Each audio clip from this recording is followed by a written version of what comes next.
No. Good.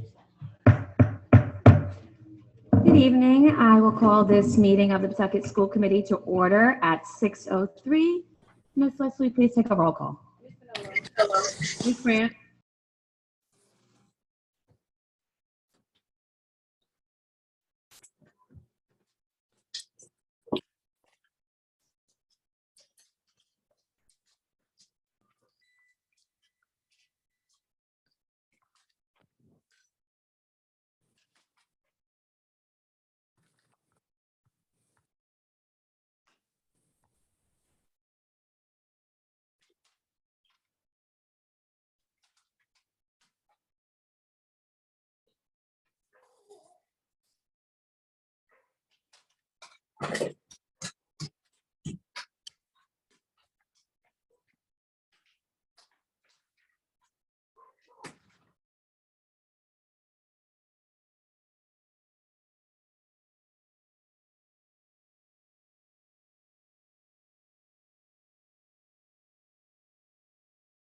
Megan Bonin.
Students using math content recovery have not added their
jobs and opportunities to the film world. Many of our students participated in the May Arts event, and it was really incredible to have so many artists and musicians back in the building. It really made things feel like we were getting back to normal. And to end last week, in celebration of RA Law Day, we had the privilege of having conversation and Q&A with General Magistrate Ballerano, Attorney Cavanaugh Dunn, and Officer Rose. As is surely expected, we have a busy and exciting couple of weeks ahead as our class of 2022 prepares for graduation. So scary. Our prom is this Saturday in work at Crown Plaza, and we are excited about our theme, The Wizard of Oz. Next Wednesday, May 18th, is our honors day, and the following days, our seniors will be presenting their portfolios. Friday, May 20th at 6 p.m., our student-directed show, 10 Ways to Survive a Zombie Apocalypse, will take place. And the following week, we have our senior music recitals on Tuesday, May 24th, and our dance and theater performances will be on Wednesday, May 25th at 6:30 p.m. On June 1st, we are excited to roll out the red carpet for our first annual JMW Film Festival. And finally, on June 7th, the Tri-M Honor Society is holding a songwriting event and Chowder Festival. And on June 8th, we cross the stage and graduate. And speaking of graduation, I just want to say, as I prepare to pass the torch to the next JMW student representative, I want to thank you all for allowing me to share everything that's been happening at JMW for the past year. Thank you for all you do. Thank you so much. So next on the agenda is the special reports of the Special Education Advisory Committee. Just to clarify, do we need a motion to come back to that William E. Tolman? Okay. Okay. There's been a motion to return to the William E. Tolman High School item after the SEAC item by Mr. Knight. It's been seconded by Ms. Bonolo. Any discussion? All those in favor? Aye. Opposed? The motion carries 6-0. And now we are on SEAC. Slowly, so she has time to arrive. So good evening, Superintendent Dr. Vic Williams and the Pawtucket School Committee. Thank you for having me. So my name is Melanie Integlia, and this is my first time here. I'm a special educator at Winters, and I'm the teacher representative on the Special Education Advisory Committee for the Pawtucket School Department. So what the Special Ed Advisory Committee is, it's a group of parents and families, and they provide the committee with unique perspectives and experiences, and they support one another through this process of having special education students in the school department. So I'm very happy to be part of that, and we've met some amazing parents and families along the way. So thank you. We've had 4 meetings this school year, and I apologize. I thought that somebody was here to represent the past 2 meetings, but so October we held our open house, which is where we invite parents and families to come and see all the different opportunities that there are for students who receive special education services.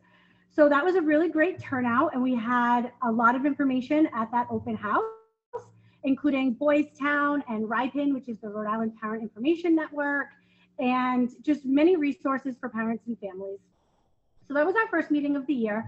In November, we met again, where we really just had a committee meeting and just talked about our vision and our mission for the school year and what we wanted to do to build our committee and to get parents involved in the committee.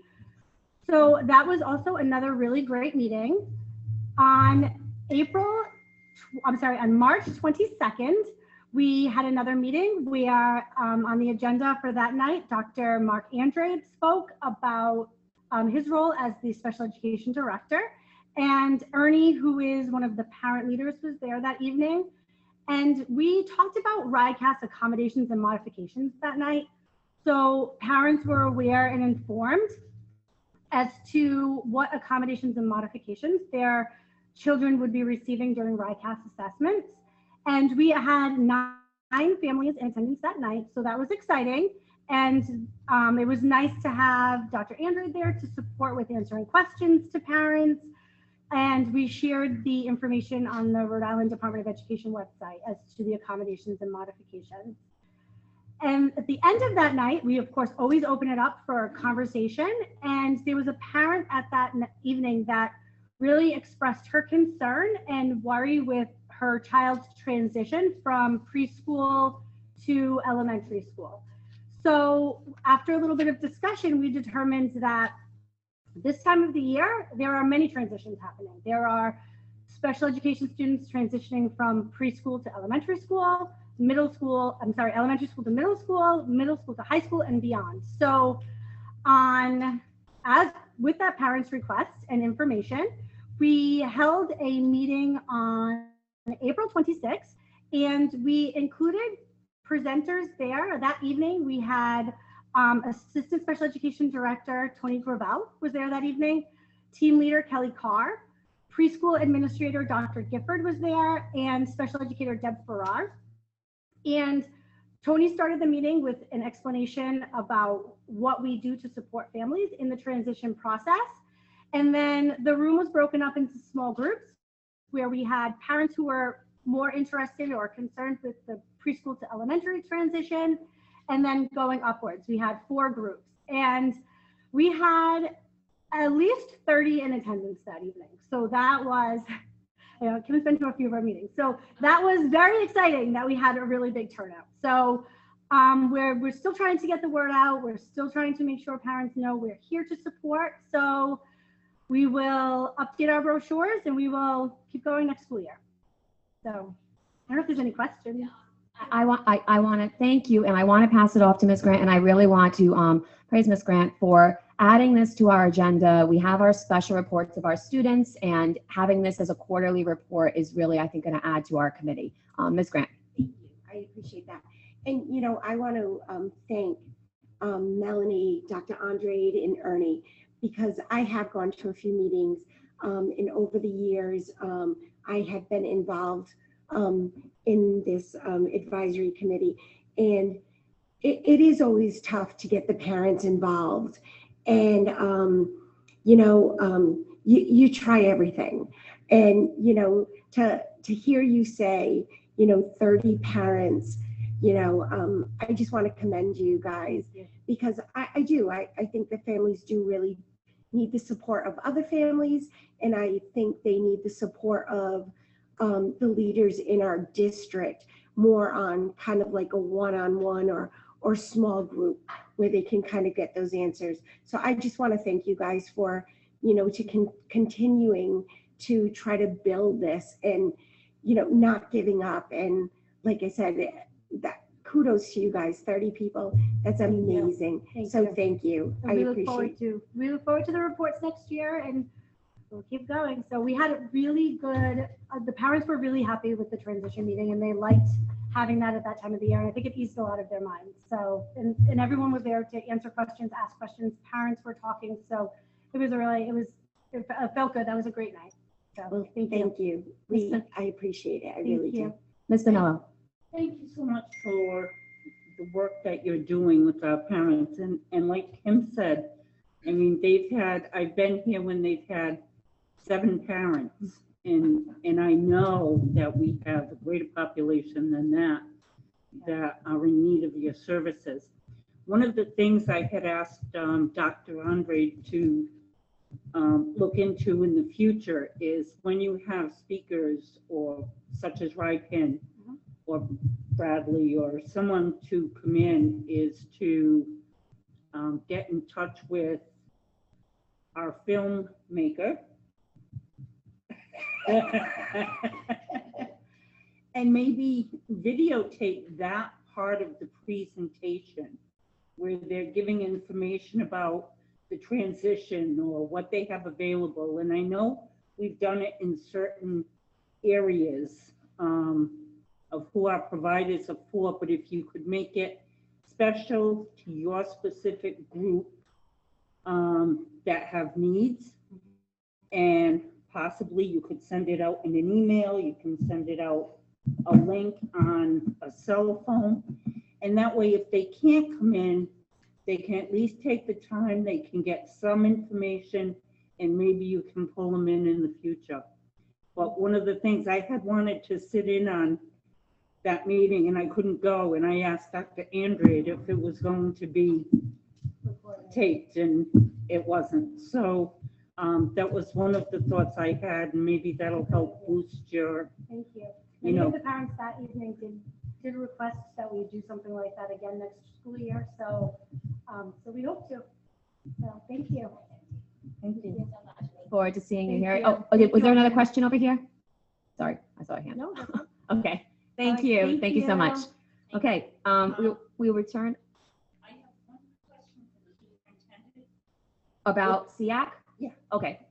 So is it possible for you to, and I know it's fluid, but how many students are using our services for special needs, special populations? I know it's fluid, but I know you also have that in the computer somewhere. So I think that would be good to let us know. Sure. So we can be aware of what the need is in our community. Okay. Thank you. Okay, we will return to our special reports of student representatives. We have a representative from William E. Tolman High School here. We apologize for the time shift.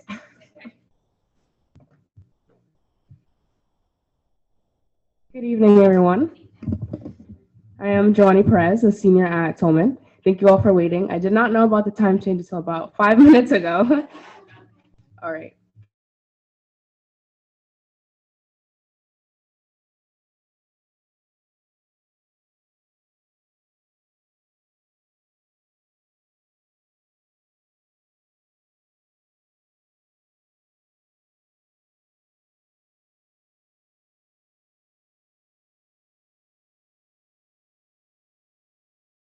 On Saturday morning at Bishop Hendricken High School.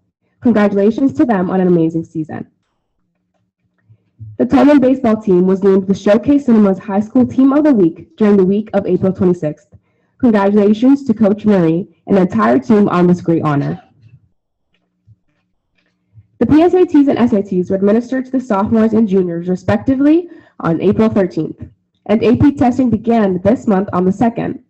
This year, Tolman has over 125 students registered to take a total of 175 exams. Good luck to these students as they work to earn their college credits. The Tolman senior class held a car wash on Saturday, and the event raised $500 to assist with our senior events. The Tolman Marketing and Management Academy had a team finish in second place in the David Ricardo High School Division in the Rhode Island Economics Challenge, and a team finished third in the Rhode Island Personal Finance Challenge. The students will be honored at the Rhode Island State House in June. Ureli Sanchez Martin was awarded the Young Leader Award by General Treasurer Seth Magaziner at a ceremony last night at the Rhode Island State House. And to conclude, the 3 students attended the Rhode Island DECA International Career Development Conference in Atlanta, Georgia. Emily Bowdish, Hillary Romero, and Charlize Lopez. Charlize achieved competency in her event. So that concludes our recap. This is my last school committee meeting. So I just wanted to thank you all to give me the opportunity of practicing my public speaking skills and coming and learning. I've learned a lot. So I appreciate you. Thank you so much. Thank you so much, Giovanni. And good luck. We'll see you at graduation. Okay, well, we are now back on track for public participation. Mrs. I have one person signed up. Is that the only person signed up? Okay. Mr. David Faragnoli? I'm sorry if I said that. Did I say that correctly? Okay, wonderful. Thank you.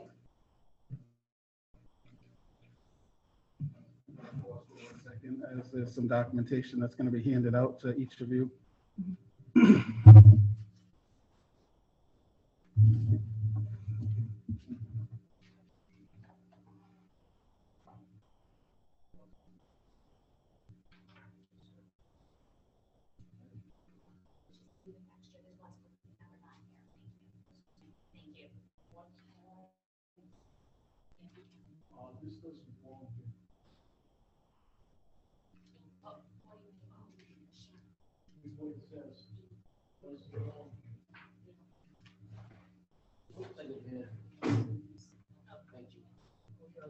Yep. Okay. Yeah, our legal has it up, so if you can. Okay.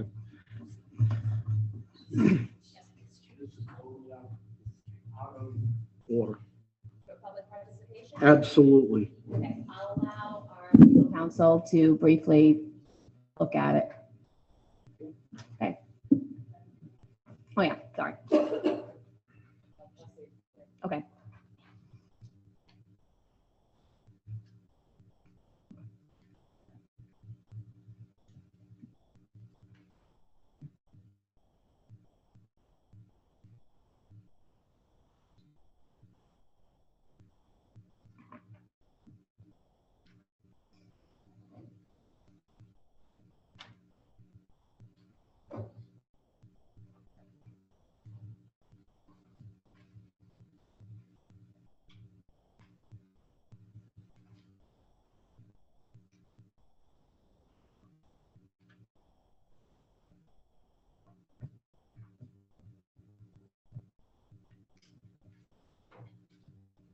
Madam Chair, you can see it's a fairly voluminous package, but I believe I've read it before. Going through it, it's a document.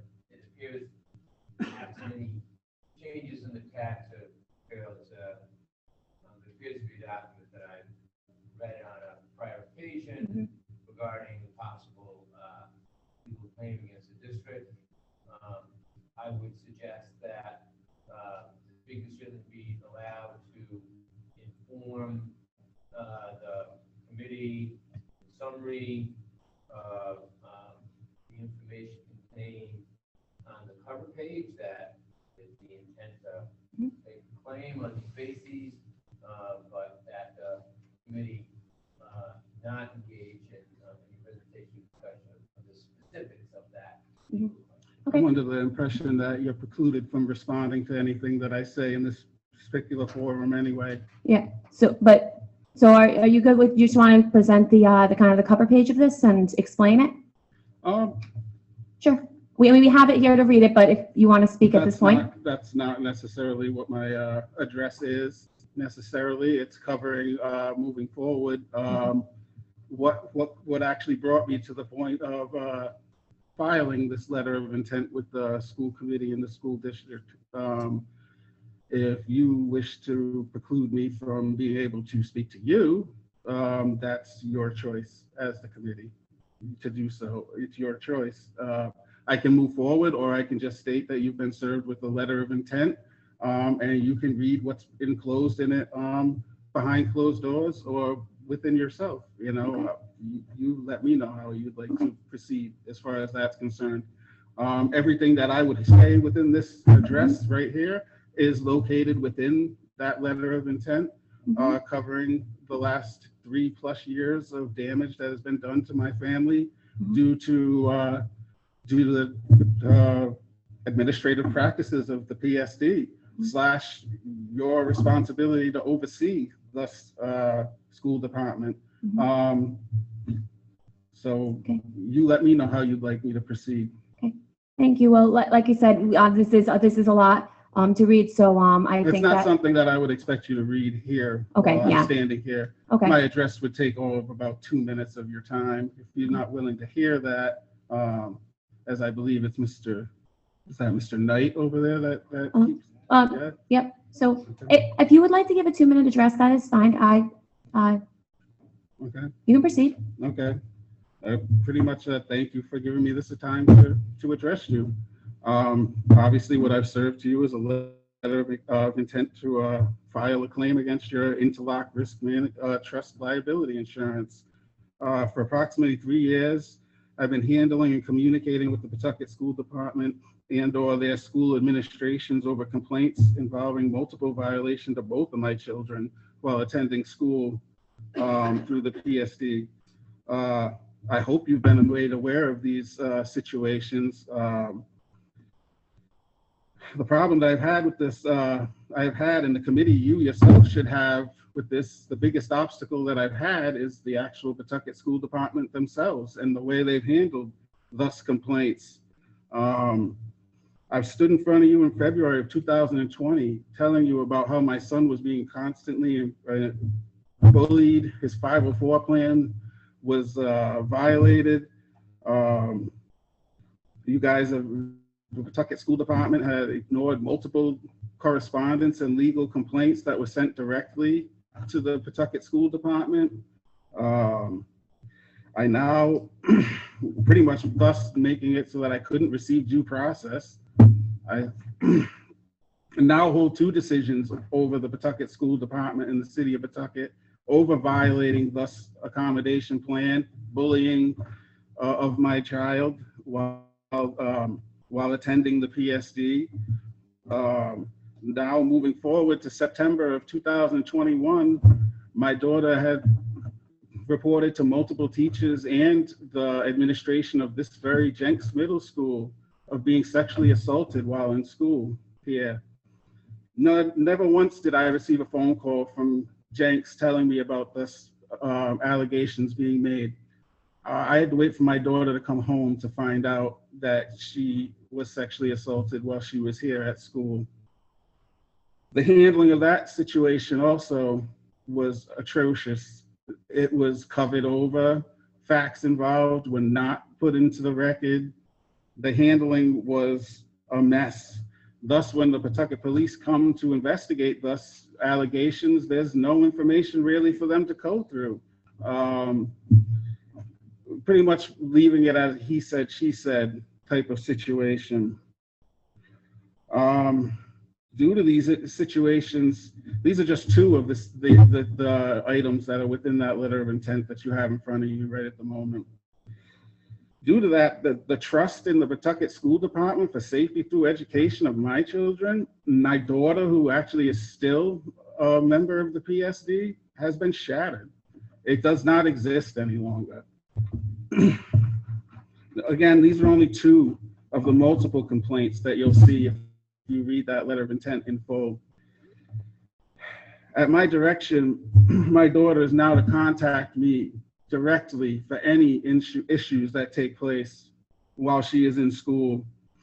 I have directed her to disregard any of your PSD policies or rules involving using cell phone communication or video usage to make sure everything is documented in fact, because facts have been molded and manipulated in multiple issues that have taken place with my children under your umbrella of schools and my trust of safety through education of my children.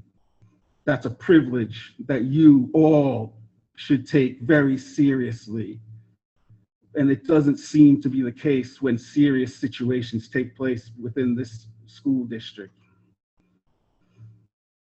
I have multiple pieces of evidence proving that the PSD administration has lied about multiple facts and covered them over, and allowing the teaching of questionable, inappropriate subjects and topics which undermine parental consent, as well as holding accountability and responsibility when violations do take place. The amount of damage you have done to my family due to the PSD administration's practices resulting in wrongful and harmful acts done to my family, which violated municipal, state, and federal policies, laws, titles, statutes, acts, articles, amendments, and each and every one of your oath of office, have led me to file this letter of intent with you all tonight.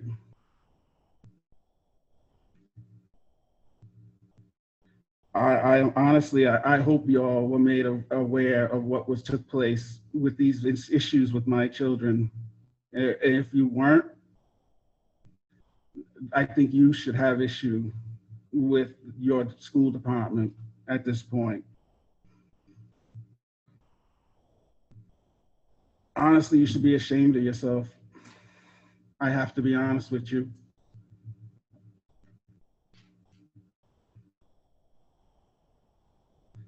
The evil has no place in the education process of the future leaders and workforce of our country. With that being said, I'd like to publicly announce that I personally will be running for the Pawtucket School Committee in this upcoming election. We need some integrity and parental loyalty sitting in your spots where you are right now.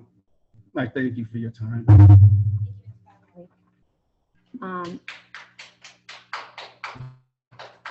The next item on our agenda is we are precluded. Um, Not allowed to comment, you're precluded from doing so.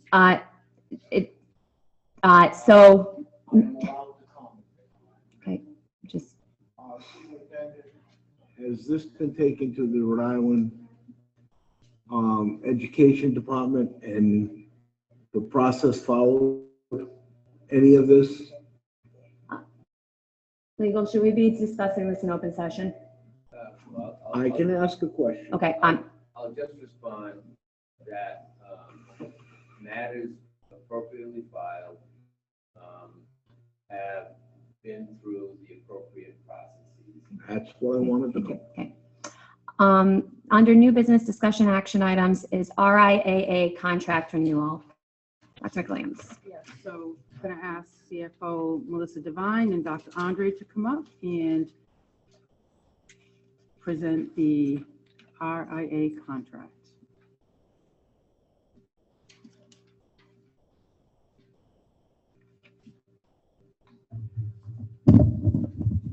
Good evening. So before you is the agreement amendment to the existing contract that the Pawtucket School Department currently has with Rhode Island Alternative Learning. Dr. Andre, myself, and the superintendent met on a number of occasions to negotiate with the team for a renewal. And as part of the renewal, I can let Dr. Andre speak to the details, but there's essentially an increase in the number of students for a flat fee of $47,000, and that was 7 additional seats. Therefore, that would reduce the per pupil cost from $32,780 to $29,912. Those additional seats would also eliminate the district from paying overages for students that were beyond the initial 75 that were in the original contract and renewal, the first renewal. And then on July 1st, a 5% increase would bring the tuition cost to $31,408.25. In year 2, a 1% on the FY23 per pupil, bringing that cost to $31,722.34. So at the end of year 2, before you is for your recommendation and your approval to renew a 2-year agreement with the Rhode Island Alternative Learning. And once again, we started the partnership with them in 2017 for 3 years, and then we did a 2-year renewal that is ending this June. After the additional seats and the 2 increases in both years, the per pupil is still lower than what the current year rate is. And that would be the $31,722.34 in year 2.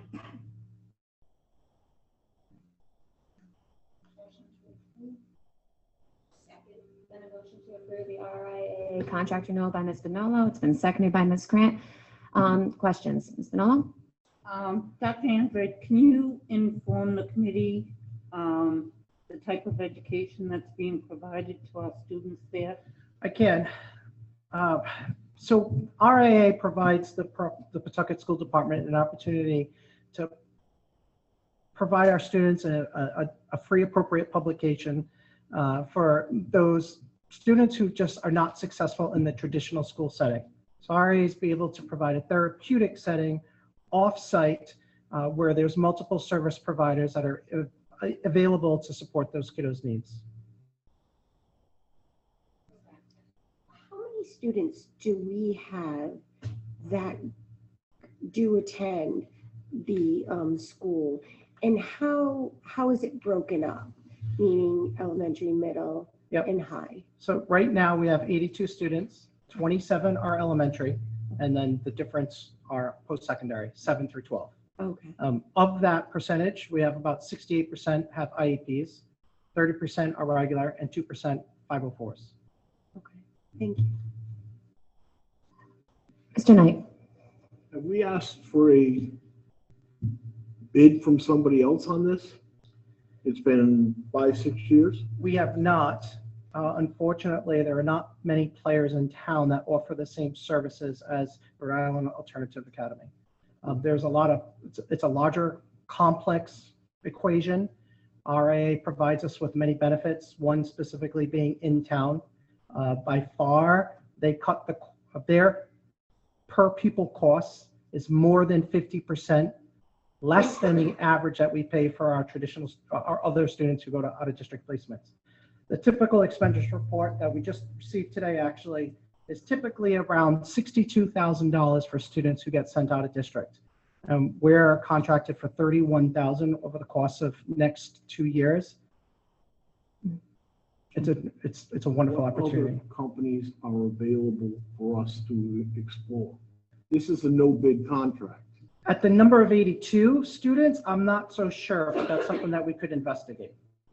Yeah, absolutely. Would you mind if I ask that? So typically, if we didn't have a contract with RIAA, we could do a bid again. I believe the last time, I'm not sure if there was more than one bidder. I believe they may have been the only bidder. But if we did not have a contract with them, the typical thing would be we would be sending to the existing schools that we do not bid now, such as Ocean State, it could be Pawtucket Tides, it could be West Warwick Tides. I mean, there's a plethora of schools that we work with on a day-to-day basis, but the average per pupil cost tuition is about $62,000 per kiddo. And if we bid it, what would it be? they wouldn't. You don't know, do you? We do not. No, you're right. We don't know. But So again, why is Mr. this Knight- contract coming in front of the school committee without a bid? okay. It shouldn't be. We don't bid any of the other out-of-district tuition schools. We don't do that. We put them in the settings that they're in. We did bid this, so we're asking for renewal. It doesn't have to be renewed, but if we have to go out to bid, so we would go out to bid, we would have to transition these students to one of those other schools that we do not bid at the 62,000, and then put a bid together, possibly by the fall, if that is what you'd like to do.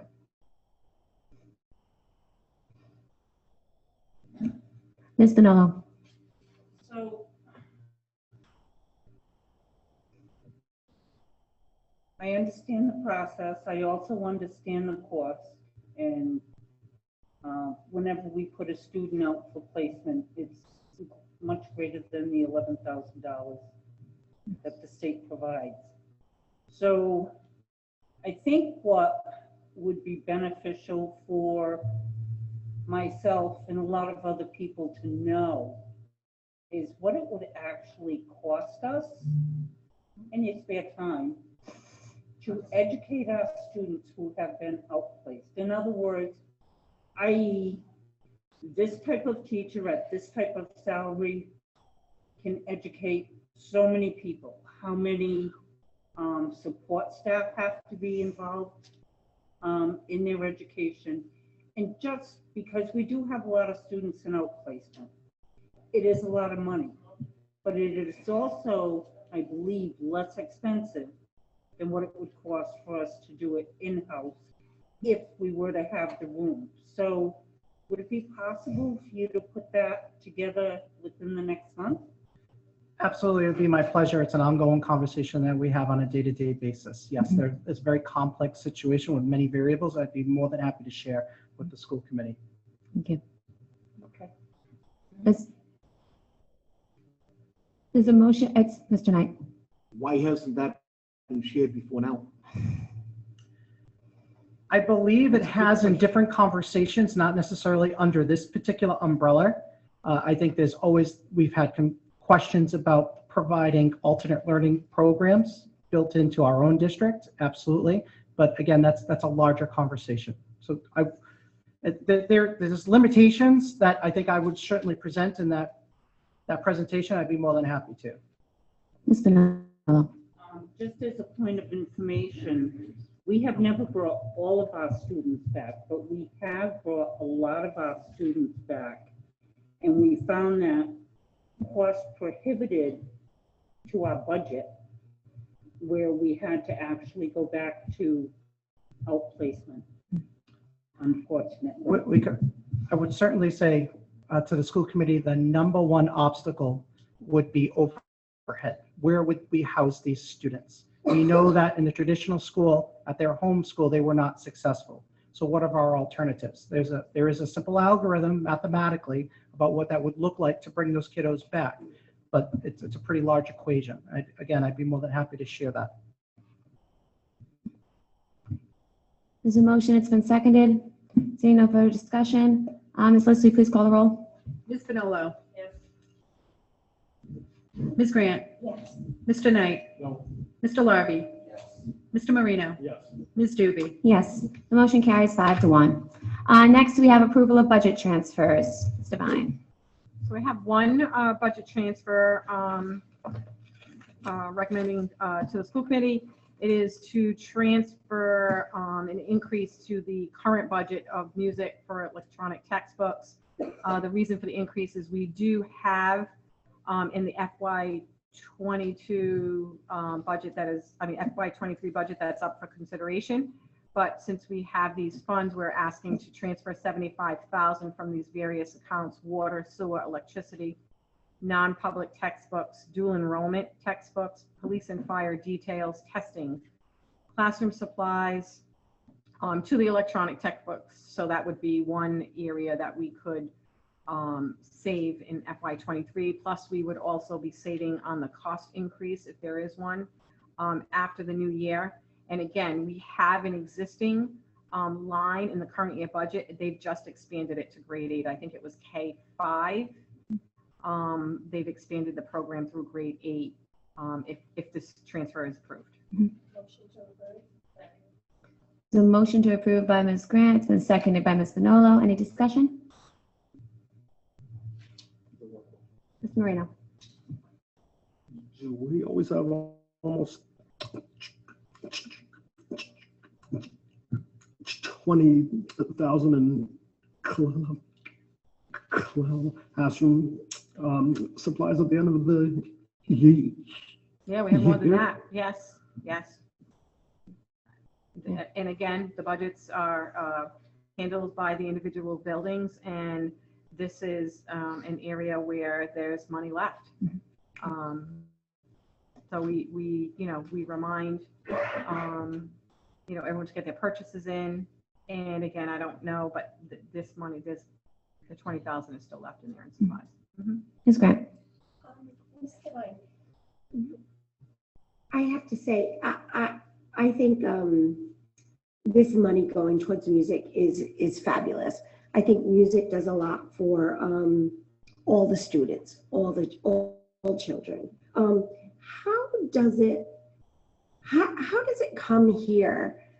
How does it get here in front of us? Where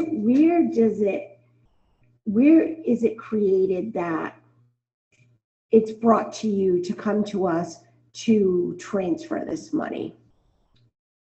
So there's a number of different ways. I mean, I'm continuously doing analysis and trends and watching the spending and out there, getting people to get their orders in. We give them time, but if the money is not spent, and I bring it to the superintendent, and again, we work closely together with our directors meetings, and there was a need that we said, okay, if this money isn't going to be spent, we should be looking to see what we can save out of next year's budget, and then they can actually start a training in the summer before the school year starts. I think there's some training PD that goes along with this program.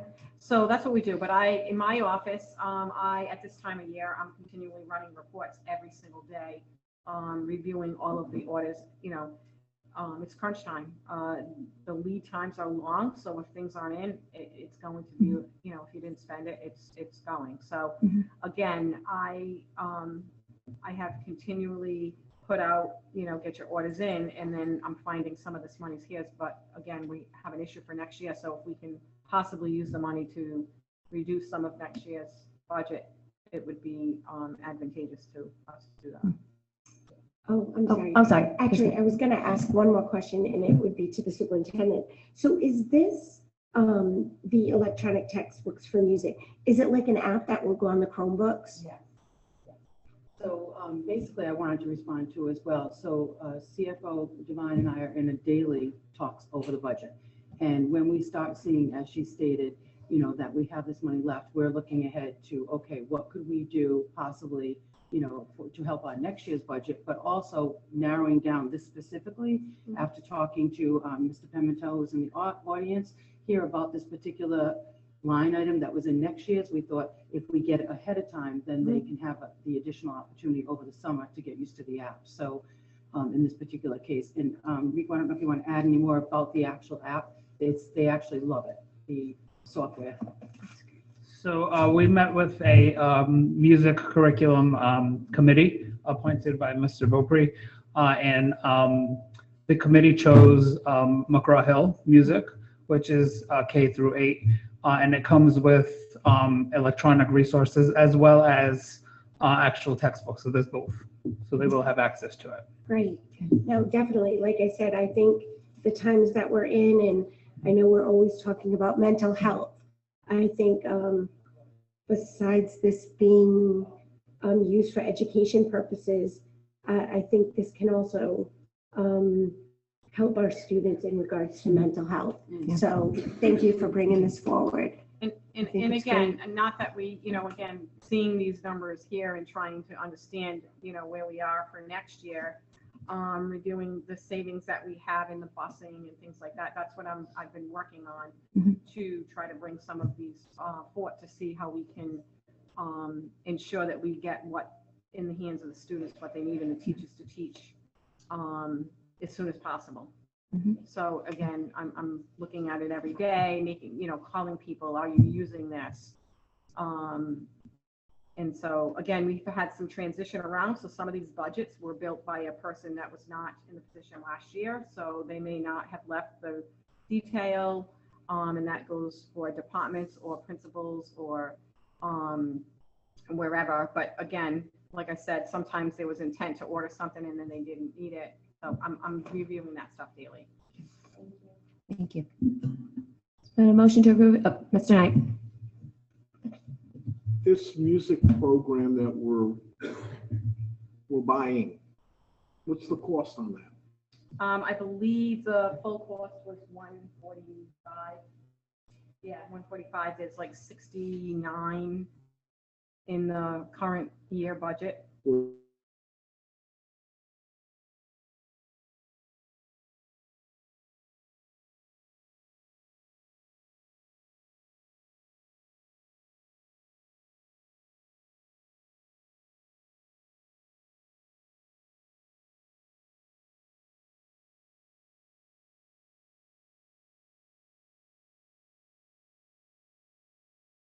Because they're getting the new music program, expanding it, and then actually possibly, if this is approved, removing something from next year's budget and purchasing all at once. But we did have, I think it was 68 or 69,000, 69,000 budgeted in the current year that we're in now for music. But this is a brand new program that we're purchasing through McGraw-Hill. Where did the bid come from? Was it bid? No, it was not bid. It was on a curriculum. It was curriculum. And what they did is they reviewed multiple because they're sole source at each vendor. They what? They're sole source for each vendor's Before that, program. you said something about multiple. They reviewed multiple? They reviewed multiple, yeah. So Again, I can't speak to that. We reviewed 3 different companies. So we looked at Savvis, we looked at McGraw-Hill, and we looked at there's a company out of Nashville, but the committee decided on McGraw-Hill. This is a contract to purchase something. Why wasn't the school committee brought in on this? So it's my understanding with all curriculum, and I'll let legal weigh in on this, that that is something that has always been determined by the curriculum committees. That's how. That's wonderful. This is a contract to purchase something. Why wasn't the school committee brought into it? It didn't get purchased yet. It's not. Well, we're supposed to know about it Right. and how That's it why was we're bid here. and how we have this number. You know, we've been doing this with the repairs and stuff like that, and we're doing about different buildings without bids. We got in phone calls to find out who's the cheapest. But we didn't offer it to anybody in public, so nobody knows it's there. We should be open and transparent on what we're doing.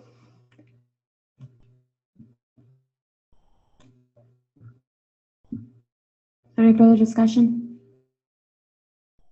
Ms. Lucy, please call the roll. Ms. Vinolo. Yes. Ms. Grant. Yes. Mr. Knight.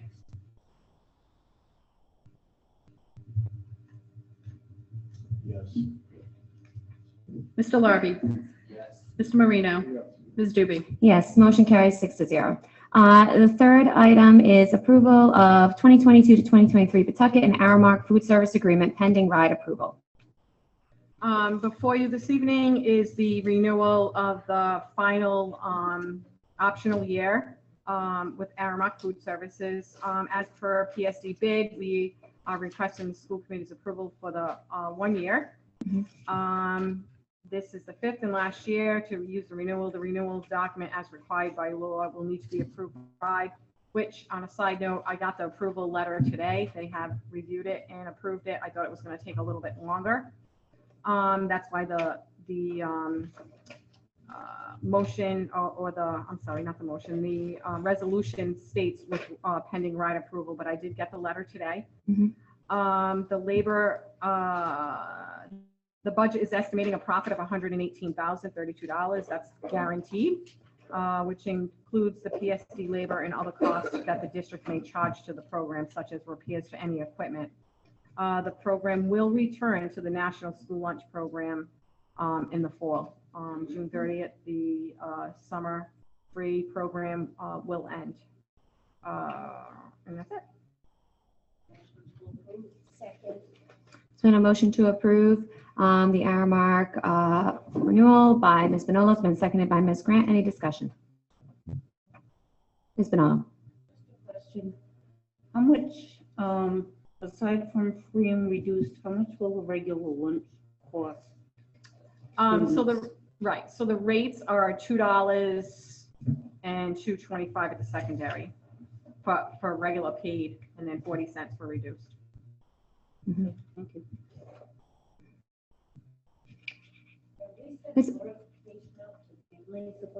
I've received multiple notifications for both of my children, multiple times with the free and reduced lunch applications coming home, saying that to get these back. Yeah, so we've been trying to collect the applications this year. Although all students are free this year, when you come back in September, you are automatically paid without a current application on file. So we've been, I have been working with the principals along with the assistant superintendents to push out to the principals to, hey, and I just sent another reminder last week when I came back from vacation to remind them, you know, they're doing as much as they can to collect it. And basically the message that should be going home, either robocall or some other tool that they have, is that getting the application in, and if you qualify in September, they will have the first 30 days to, if they come up free, it'll be free. If it's reduced, it'll be reduced. But again, then they have the first 30 days to change that with next year's application. And then they have to reapply. They would have to reapply in September, but it doesn't have to be on day one. When you come back day one, if there's no application on file, you're paid automatically. Even if you qualify, you have to have an application. So we've been sending them home, and I've asked the principals to send out multiple reminders. So I'm glad to hear that you mentioned you had gotten multiple reminders. Seeing no further discussion, Ms. Lucy, call the roll. Ms. Vinolo. Ms. Grant. Mr. Knight. Yes. Mr. Larby. Mr. Marino. Ms. Doobie. Yes, the motion carries 6-0. The next item is transfer of funds from the position of golf coach to the position for a soccer coach. Okay, if I may, for the transfer, this is two, one at Shea and one at Tolman, for the FY23 year, next year, at the request of the athletic director, Dino Campopiano. He'd like to eliminate the head coach stipend monies for golf, which is a spring sport, at both Shea and Tolman. So that would be two coaches to transfer those funds and create, and again, that's to eliminate that due to lack of participation. There hasn't been a golf team at either of those schools in the last few years. And then that stipend value is $2,778 plus the employer taxes. In place of that, Dina would like to add an additional assistant coach to the boys Shea soccer and the boys Tolman soccer, as there has been an increase in participation. And it would be helpful to have another assistant coach assigned, concentrating on the JV team. This way, the other assistant coach that's there can help work with the varsity and the JV. And that stipend for an assistant coach at each school is $2,609. So there would be a slight savings if the money is transferred in that way. If you approve this. It's been a motion to approve the transfer of funds by Mr. Larrabee. It's been seconded by Ms. Bonolo. Any discussion? Oh, Ms. Grant. So, is there anyone, I don't know if there's anyone here who can answer this. I'm assuming I don't see Dino here, but do we promote this? Do we promote golf? And the reason I ask is because I'm seeing on social media, I'm seeing in the paper how schools are actually bringing golf back. I believe St. Ray's just had a big thing coming out, how they have some new students coming in who really want to. We have the Pawtucket Country Club here in Pawtucket that I know had several years had gone through some tough times, but it seems to be thriving. And I'm just wondering, you know, to say lack of participation, are we bringing it out there? Are we letting the kids know that this is something that is available to them? So this is early to do this. We're being proactive. So I certainly can hold off and bring you up any questions back, and then we can put it back on, because again, this is for the FY23 year. We had talked about it and there was an interest. I said, well, we should get it out there as early as we can. But again, being early, there shouldn't be any issue with, if you have questions, I'm happy to bring it back and then put it back on at a future date. Yeah, I don't know how the other members of the committee feel, but like I said, you know, I have been seeing it out there. You know, a lot of schools are really bringing this back out there, and I know both soccer and football and baseball are more physical sports, where golf is more of, you know, it's a team sport, but it's not as physical. And I think this is something that, because it is extremely opposite of being physical, that it's something that we should look into and offer to our students. And like I said, with the, you know, the Pawtucket Country Club kind of coming back, and golf kind of, I just think it would be something that would be good to be able to offer, and maybe the funds for assistant coaches could be found someplace else.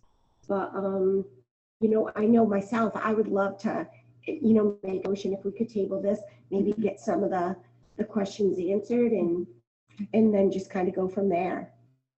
Sure. Are there any other questions? Before, we don't have a second yet, so if there are any other questions to give before we kind of second a table here.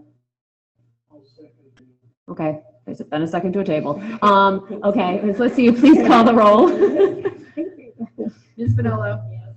Ms. Grant? Yes. Mr. Knight? Yes. Mr. Larrabee? Yes. Mr. Marino? Yes. Ms. Doobie? Yes, motion carries 6-0. The item is tabled. Thank you, Ms. Devine. The next is Rhode Island Philharmonic Music School MOU.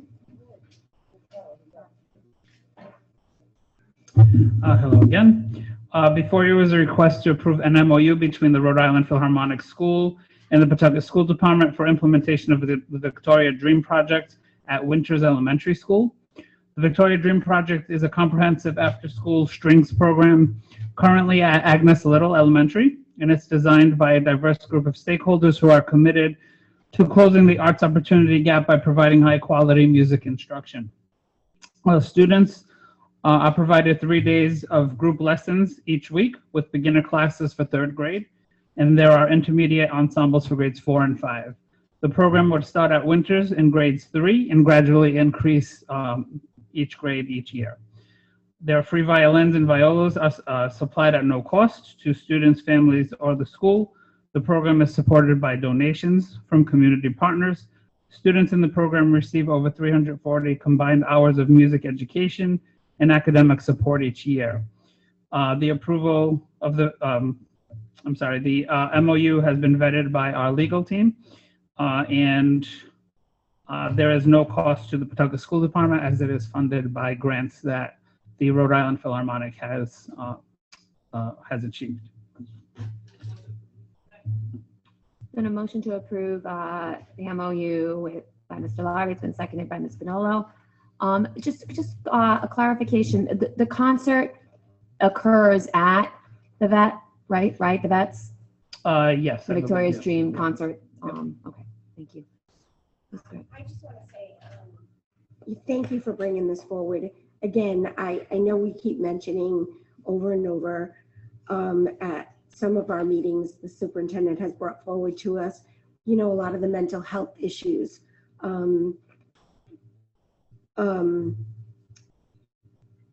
I do firmly believe that music does do a lot of good for our students.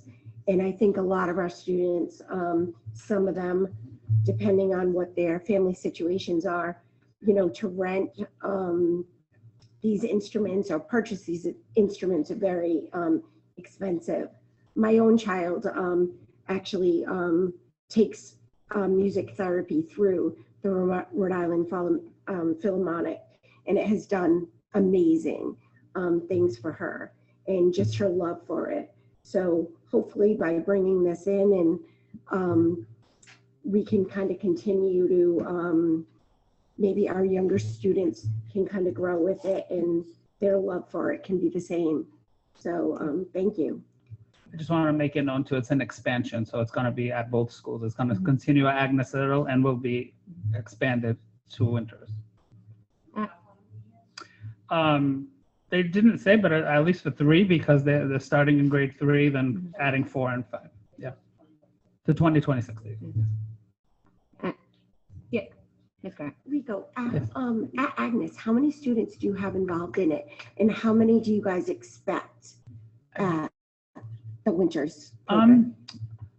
I don't have that number. I can get that for you though. That's okay. Yeah, I was I'll just get it for you. curious. Though, yeah. It's just, Yeah. it is. Because there are a lot of kids in there. Good. I'm glad to. Yes. No, I remember going to a concert at Agnes Little. I believe it was on the holidays, but like 5 years ago when the program was just starting. And as a fiddle player myself, I was amazed at how quickly they were able to onboard the students. And even there were some students who had just joined the program that year, that week, and they actually were practicing without even the fiddle at that point, but they were just practicing positioning on the 4 strings, which most people will tell you is one of the most complicated things for kids to learn, that they have to move their elbow. So it's really amazing how they can educate students so quickly to pick up a very challenging instrument. But thank you. Ms. Lucy, please call the roll. Ms. Manolo? Yes. Ms. Grant? Yes. Mr. Knight? Yes. Mr. Larby? Yes. Mr. Marino? Ms. Doobie? Yes. Motion carries 6-0. The next is approval of CTE furniture bid. All right, I'm still here. All right. So before you is a request to approve a bid. The district went out for bid on April 21st for CTE furniture. The district received 2 proposals, one from WB Mason and another from Envision Office Furniture.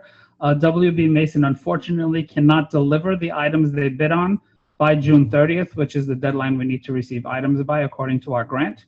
And Envision Office Furniture submitted a bid for 2 of the 3 different items requested. They bid on 240 Marenco and Roll tablet chairs at a cost of $402.80 per tablet chair for a total of $96,672, and 60 Marenco Hierarchy stackable chairs at $82.30 per chair for a total of $49.38. Installation and freight charges $22,770 for a total of $124,380.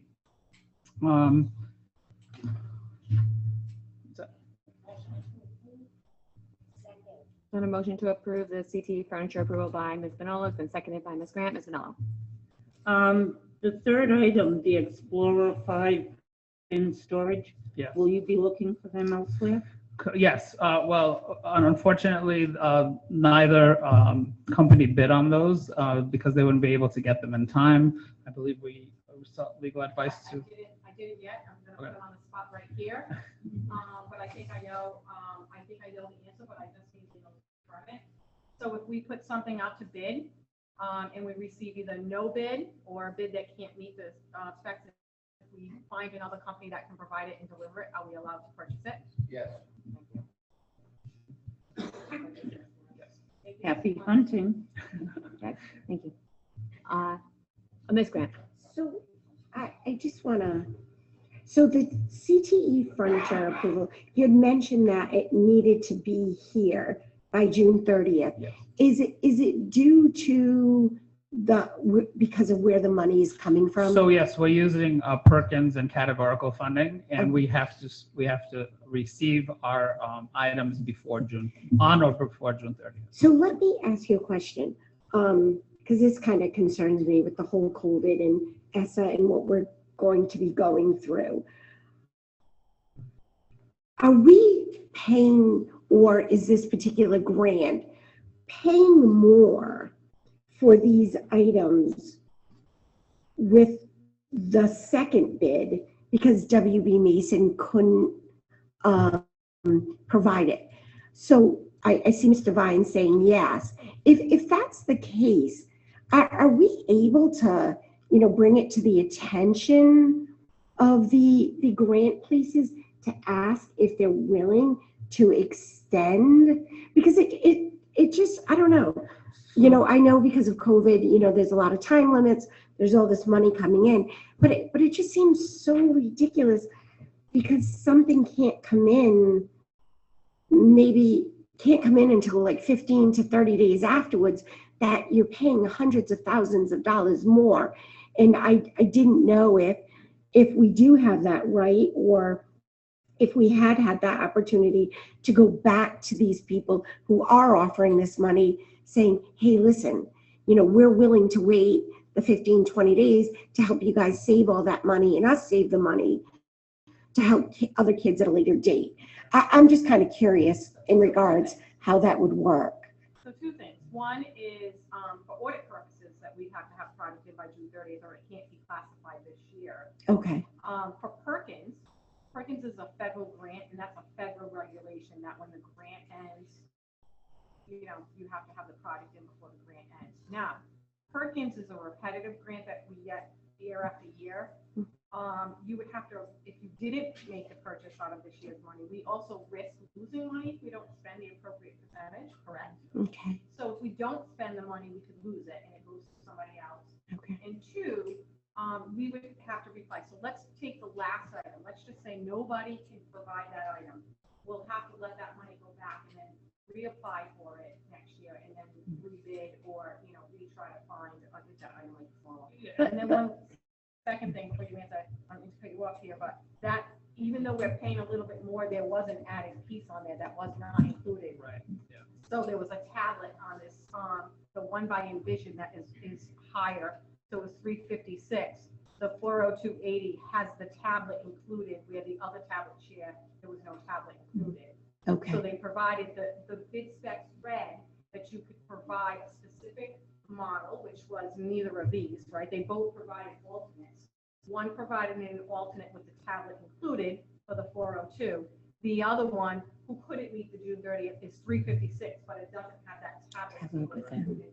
And that tablet table, from what I understand, Actually, they both had the tablet, just the one that is being provided by Envision.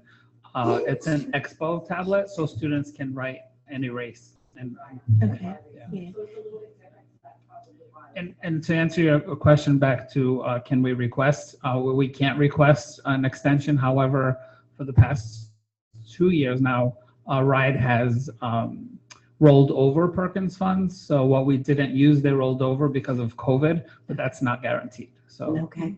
All right. Thank you. Mr. Larby? I had a similar question as Ms. Grant. My other question is, I'm trying to envision the chair itself and what we're purchasing. Can you just describe it a little bit? I do have a picture. I'll get you a picture. Cool. Yeah. Perfect. And it's I'll just stand here.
Okay. No, so.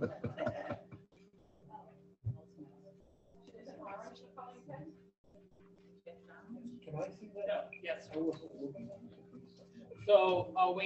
120 chairs for Tolman in red and 120 for Shea in blue. The other chairs the 60 chairs that are in orange are for JMW. So, the motion to approve has been seconded. Ms. Felicity, call the roll. Yes. Ms. Grant? Yes. Mr. Knight? Yes. Mr. Larby? Yes. Mr. Marino? Ms. Doobie? Yes. Motion carries 6-0. The next item is recommendation to award the roof replacement project at Goff Middle School. Then a motion to table by Ms. Vanola has been seconded by Mr. Marino. Ms. Felicity, please call the roll. Ms. Finola? Yes. Ms. Grant? Yes. Mr. Knight? Yes. Mr. Larby? Yes. Mr. Marino? Yes. Ms. Doobie? Yes. Motion to table is 6-0. Now we are on discussion items. The first is not like all of them together. So let's just do the first one there, the status update on the handicap accessible van with lift. So a couple of meetings ago, we talked about the van in the school committee approved to set aside some funds to purchase a van that would have a wheelchair lift. So I met with John Cody, and unfortunately he's not here, he's on vacation. But he reached out to the MPA. We talked about it and said we would present. He reached out to the MPA, and he also reached out to a few colleagues. And a few of the MPA person who was able to provide information to him was John Breslin. John Breslin works for Tasker. We have purchased a vehicle from Tasker in the past, a few vehicles, I think. John said that orders are not open for us to place any possibly by the end of the summer. So I just, we don't, it's not really good news that I'm giving, but I wanted to tell you that we didn't forget about that. We're looking, a couple of the responses that we got, we reached out to the state. Actually, John reached out to the state. They actually sent us to John Breslin too. And they also had another place where we could look into leasing. We haven't had, John and I met last week, and we haven't had a chance to look into the leasing area yet. The other person besides John Breslin was Deb Daly from Chrysler Jeep, and she said that she has not been given any money to offer to government sales for any vans at this time. So she doesn't even know when it would be allowed. So with that being said, we're just going to continue to plug on, but I did want to update you. I didn't want you to think that we put it aside.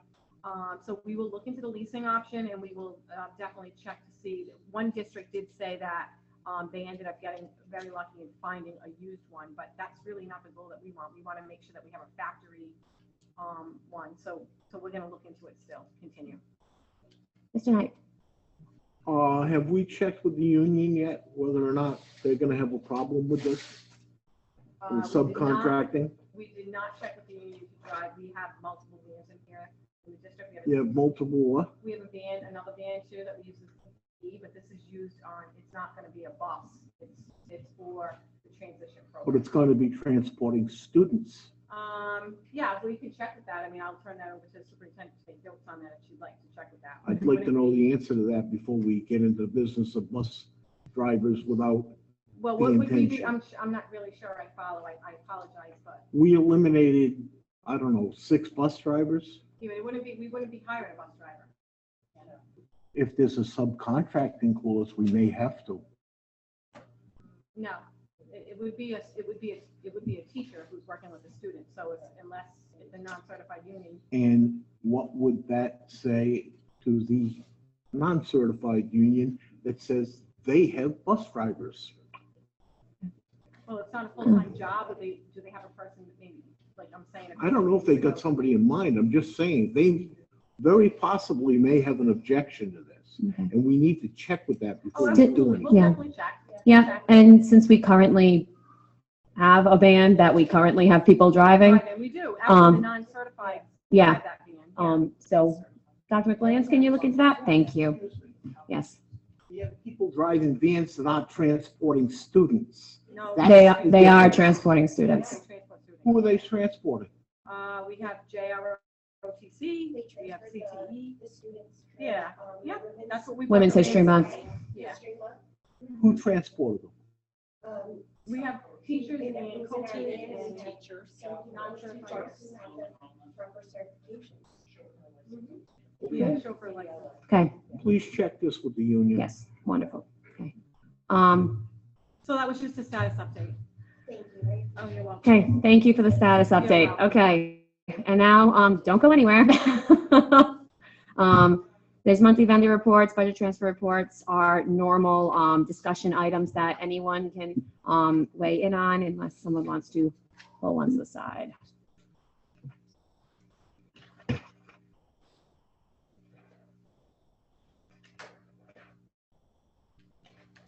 I am seeing no discussion, on the documents. So we will move on to superintendent's update. Good evening, everyone. This is such a, thank you, yes, I felt like it was a Rico and Melissa show tonight. I just want to say what a great time of year it is. It's been awesome this past weekend just to be at a couple of events. The Tolman Unified Basketball Team, they are fantastic, really, really good. We'll be recognizing them at an upcoming school committee meeting. Also, the Win-Win turbine competition that was held at New England Tech, that was awesome as well. And I also want to give a shout out to Tolman's JROTC and Assistant Principal Laura Lutz, who actually ran that race with them. So I thought that was wonderful to see that collaboration there. Just overall, it's going to be a busy month. We have honors nights, we have awards nights, we have graduations, but also a lot of our elementary schools are doing the year-end activities. And, you know, we have a lot of things to be joyful about. And so I'm very excited about moving forward and wrapping up.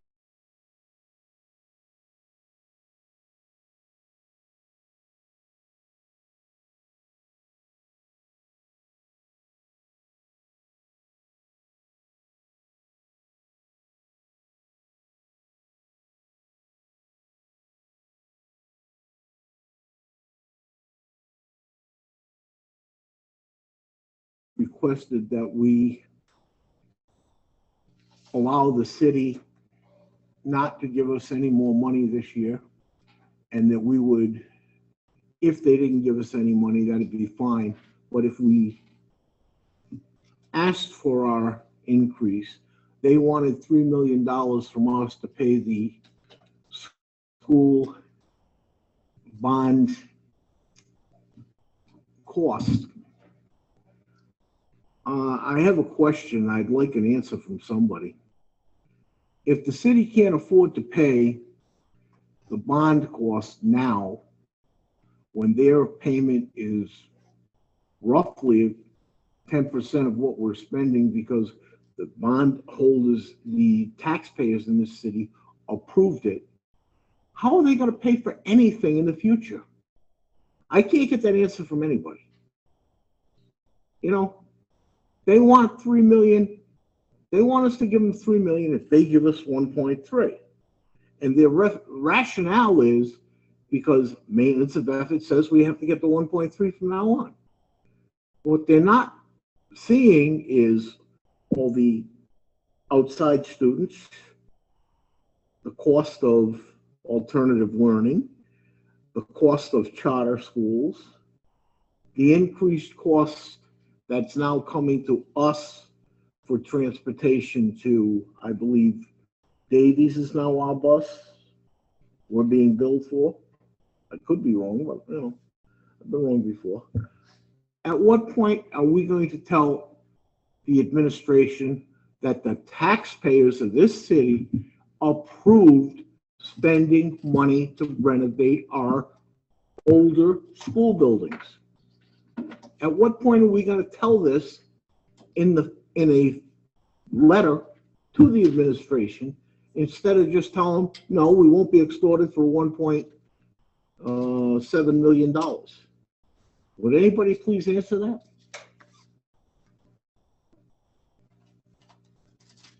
Guess not, thanks. Mr. Larby. Yeah, I'd just like to thank everyone for a strong year thus far. Got about a month and a half left, and I know there's going to be a lot of activities to wrap up the school year, and I hope to join as many activities as I can. Just want to thank everybody for all the work that they're about to put in to finish out strong. Thank you. Ms. Donaldo. Okay, see what you get when you ask me why I don't talk. So, Ms. Devine, we spoke earlier, so she has a heads up. And I have asked her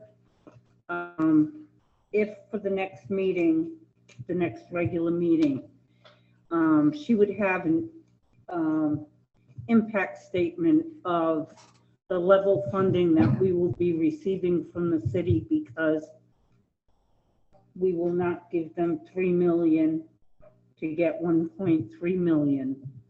I've also asked her for the balance on the capital reserve and how much capital reserve we've used in the past few years, what it's been used for. And as I understand, if we give away our capital reserve, which I recommended that we have, we will not be able to do anything in our schools until we can replenish that in some manner.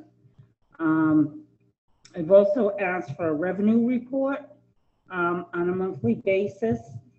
In other words, every month where the money comes from, whether it's through the city, whether it's through a grant, whether it's through a title fund. And that way we can know where the revenue is coming from that's coming into our district. And she said that is an option and that is available to us. So she said she would do that and it wouldn't be a big burden. Yes. Can I just couple things? One is, so yes, we would put that on as like, you have a vendor report and overtime report, and we create a revenue report. We can certainly do that. That's what the capital reserve balance, certainly can have that for you in detail out. But can you say the first one about the Impact of level funding. So in other words, if we don't get our 1.3 million, what do we have to cut? What are we looking at? Can I just say something about that?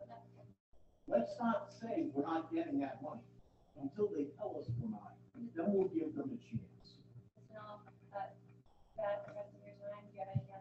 Yes, I do. Okay. So I have received a notice that a lot of the homeless shelters are now closing. So we have more homeless out on the streets and they are in great need of supplies. And that includes some of our students. So Project Renew is looking for supplies. I have a question. Has anybody taken advantage of the rent relief that is being held in the administration building?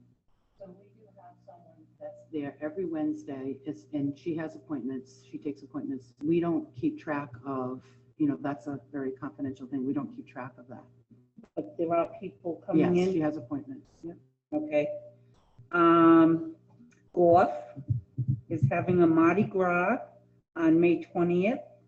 They're having Catnip Junkies and Scruffy Aristocats, and the tickets are $12, and it begins at 7 p.m.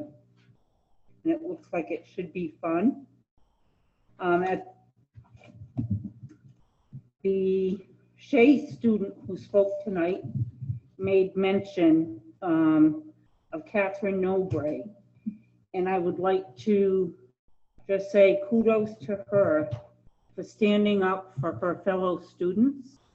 And if anybody hasn't read the article in the Breeze, I have it so you can look at it. But I think that's wonderful that our students can stand up for themselves. At the wellness meeting, AAA has offered to present youth-driven impaired driving to our schools, and the administration has been informed of that. We also talked about Unite Us, which is a tech platform that works with the Yale Ruler for our social emotional students for referrals. And for Teachers Appreciation, I did not do a video, but I do appreciate you wholeheartedly. And it was National Administrators Day, and thank you to all our administrators. May 19th is the Winter's Block Party, and May 18th is Bye Bye Baldwin Bash. And that's all I have. That's great. First of all, I just want to thank Ms. Bonolo for bringing the girls on fire, getting involved with the firefighters. I unfortunately couldn't make it to any of the ceremonies. I work on the weekends, and this starts my busy time of the year.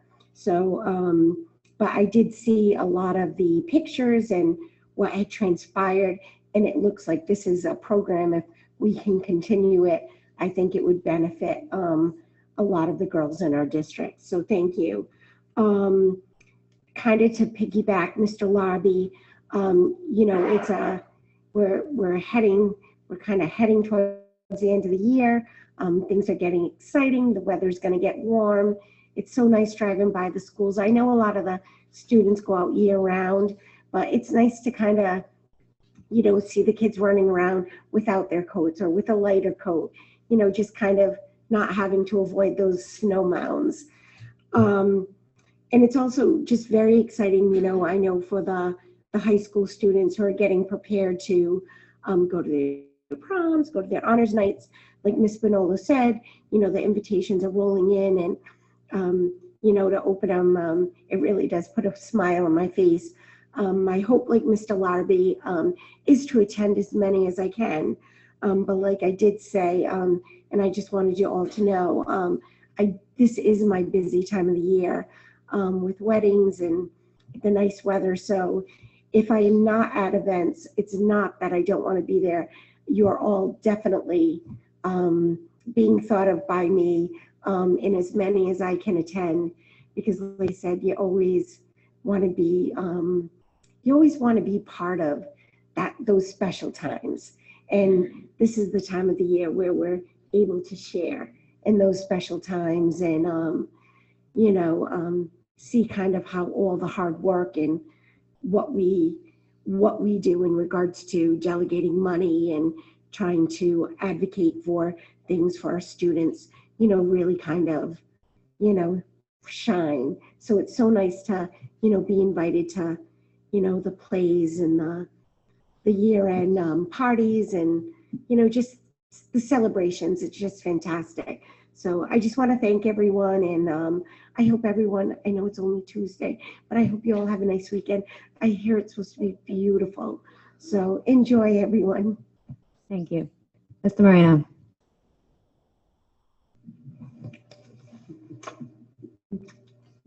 Thank you, everybody. Okay, so I just wanted to highlight the one item I don't think came up with anyone else, which was the May Arts Festival, which I know was brought up by one of the students, but I really enjoyed being here. The entire building was full. The parking was full in the lot, and just seeing all the art, all displayed around here.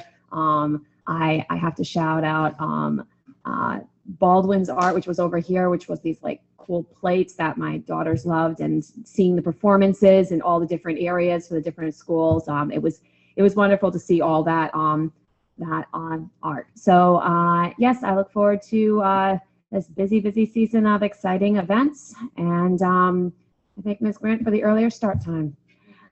I'll entertain a motion to adjourn. Motion to adjourn, Mr. Moreno. It's been seconded by Ms. Bonallo. Mr. Larrabee, any discussion?